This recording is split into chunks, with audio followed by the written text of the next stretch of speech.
Here's a bowl of delicious beef and gnocchi stew that's full of Canadian beef and one of my favorites, potato gnocchi.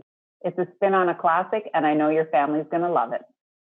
Hi, I'm Emily Richards, and today I'm going to be making a delicious beef and gnocchi stew using Canadian beef. It's one of my family's favorites.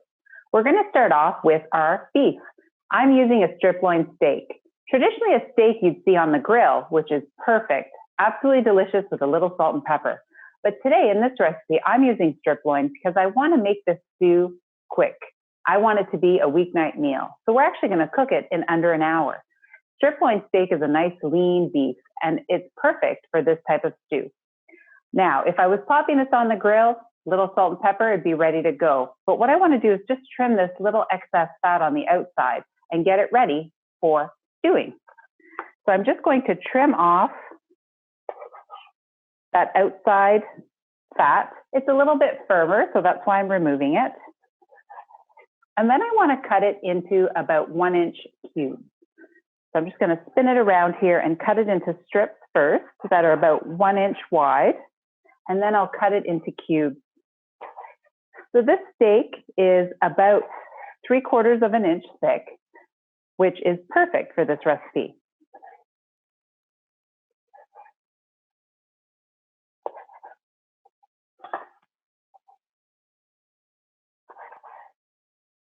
Once I'm all cubed up, I'm going to add it to the other beef that I already have ready to go.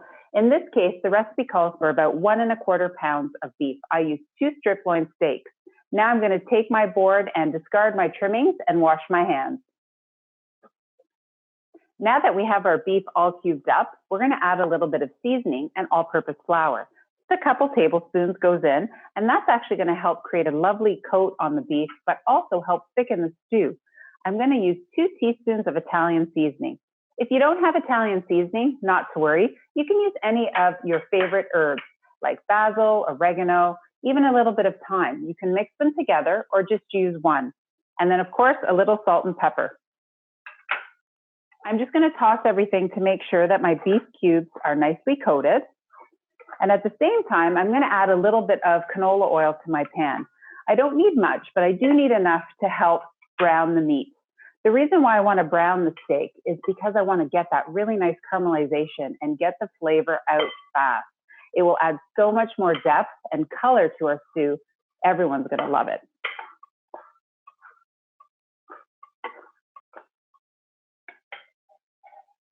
Heat up your oil a little bit before adding your beef cubes.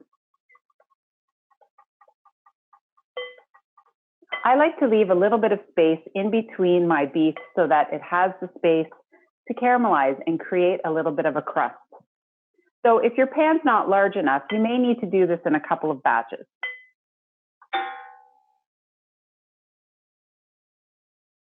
Once you have all the beef in the pan, you may find that you have a little bit of flour mixture left. Be sure not to get rid of that. That's actually going to add more flavor, and we're going to add that with our vegetables.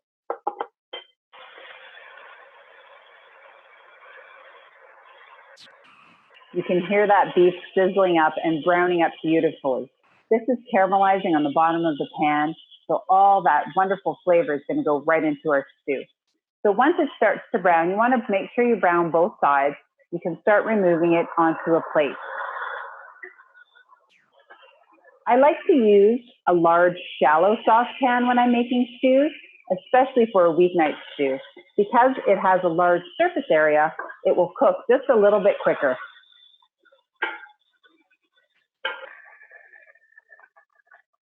I want to tip up this pan so that you can see those beautiful brown bits, which are going to add so much more flavor to our stew. Now we can go ahead and add our vegetables. I have a lovely mixture of vegetables that are perfect for stews and soups alike. I'm starting off with an onion that's chopped. Now in this stew, because it's a weeknight stew and I want it to cook a little bit quicker, I've chopped everything a little bit smaller. In a traditional stew, you might see larger chopped pieces. And you can definitely do that here. You'll just want to let the vegetables cook just a little bit longer.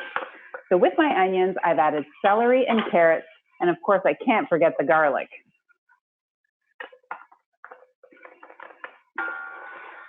So I've reduced the heat to medium, and I want to saute these vegetables just for about 3 or 5 minutes to soften them.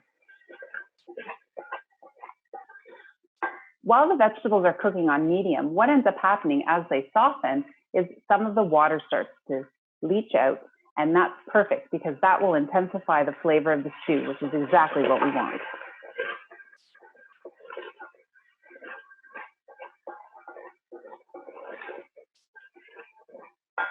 Now, remember that little bit of flour and Italian seasoning that we had left in the bowl? This is when you want to add it right in with our vegetables. So that little bit of flour and seasoning will help season the vegetables, but also help thicken our stew.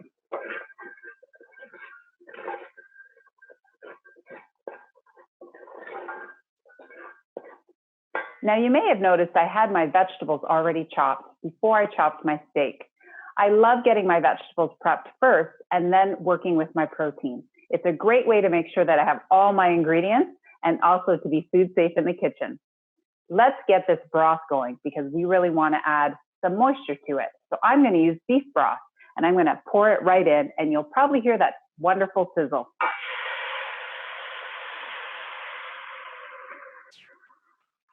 Now, using the beef broth is the perfect way to help lift up all those caramelized brown bits on the bottom of the pan.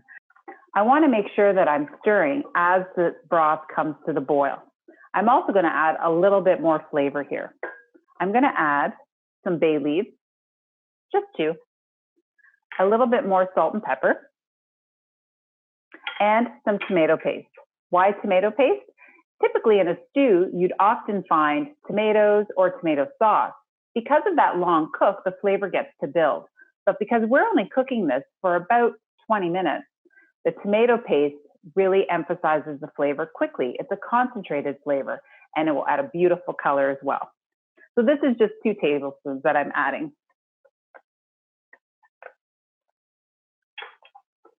I'm going to stir everything together and make sure I scrape up those brown bits and bring this to a boil.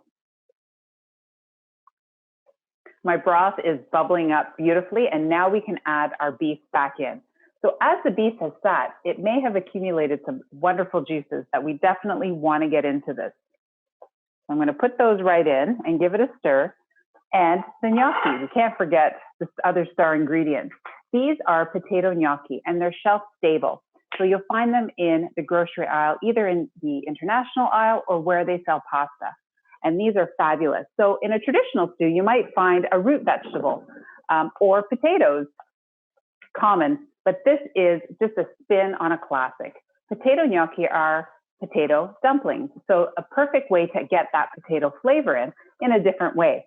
I've added these right in with the beef, and they'll only take a few minutes to plump up. Now, they're in here for 2 reasons. Definitely to get that potato flavor, but also because of their starchiness, they will help thicken the stew further. So this will only take a few minutes to thicken up, and then we'll be ready to serve it up.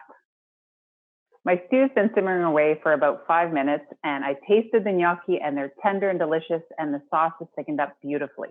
So the first thing I'm going to do is take out my bay leaves, and then I'm ready to serve it up. Because everything's the same size, I've chopped all the vegetables in a similar size, and the beef and the gnocchi are similar size. It cooks up beautifully in only a few minutes, so it makes a weeknight stew happen really, really quickly.